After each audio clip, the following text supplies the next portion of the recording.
ప్రభాస్, సందీప్ రెడ్డి, వంగ వీళ్ళిద్దరి కాంబినేషన్లో రాబోతున్న సినిమా స్పిరిట్. సో మరి ఈ సినిమా మీద ఎప్పటి నుంచో కూడా భారీ అంచనాలు ఉన్నాయి. ఎందుకంటే సందీప్ రెడ్డి, వంగ కాంబినేషన్లో వచ్చిన అన్ని సినిమాలు కూడా ఇటు అర్జున్ రెడ్డి దగ్గర నుంచి స్టిల్ యానిమల్ సినిమా వరకు కూడా ఆయన ఎంత మంచి ఒక డిఫరెంట్ టైప్ ఆఫ్ డైరెక్షన్ కావచ్చు, చూపించే విధానం కావచ్చు, ఒక బ్లాక్ థీమ్ కావచ్చు. సో ఖచ్చితంగా ఆయన సినిమాలన్నీ కూడా నెక్స్ట్ లెవెల్లో ఉంటాయి. సందీప్ రెడ్డి, వంగ డైరెక్టర్గా ఉన్నాడంటే ఇంకా ఆ సినిమాని గుడ్డిగా చూడొచ్చు, ఎలాంటి ఎక్స్పెక్టేషన్స్ పెట్టుకోకుండా కూడా సినిమా మాత్రం హిట్ అవుతుందని ఫ్యాన్స్ అందరిలో కూడా ఒక ముద్ర మాత్రం పడిపోయింది. సో ఇప్పుడు అది కూడా రెబల్ స్టార్ ప్రభాస్తోని సినిమా చేస్తున్నాడు. స్పిరిట్ అనే ఒక పేరు కూడా పెట్టారు.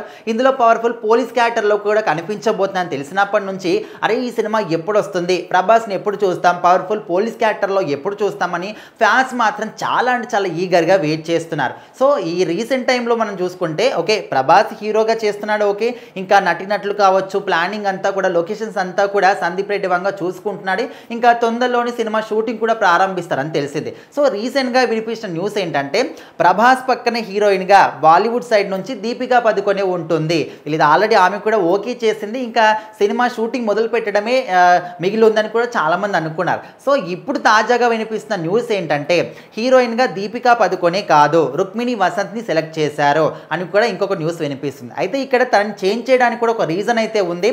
దీపికా పదుకొనే ఇందులో హీరోయిన్గా నటించడానికి 40 కోట్ల రెమ్యునరేషన్ అడిగిందంట. సో దానికి మాత్రం డైరెక్టర్ ఒప్పుకోలేదంట. అంటే ఇంత ఛార్జ్ చేయడానికి అక్కడ అంటే ఇంత ఛార్జ్ చేయడానికి మీకు అంత వీలు లేదు అనే విధంగా కూడా ఆయన చెప్పడం జరిగిందంట. సో అందుకోసమని ఈజీగా అక్కడ దీపికా పదుకొని కూడా ఓకే నేను ఇది చేయలేను అనే విధంగా కూడా చెప్పేసిందంట.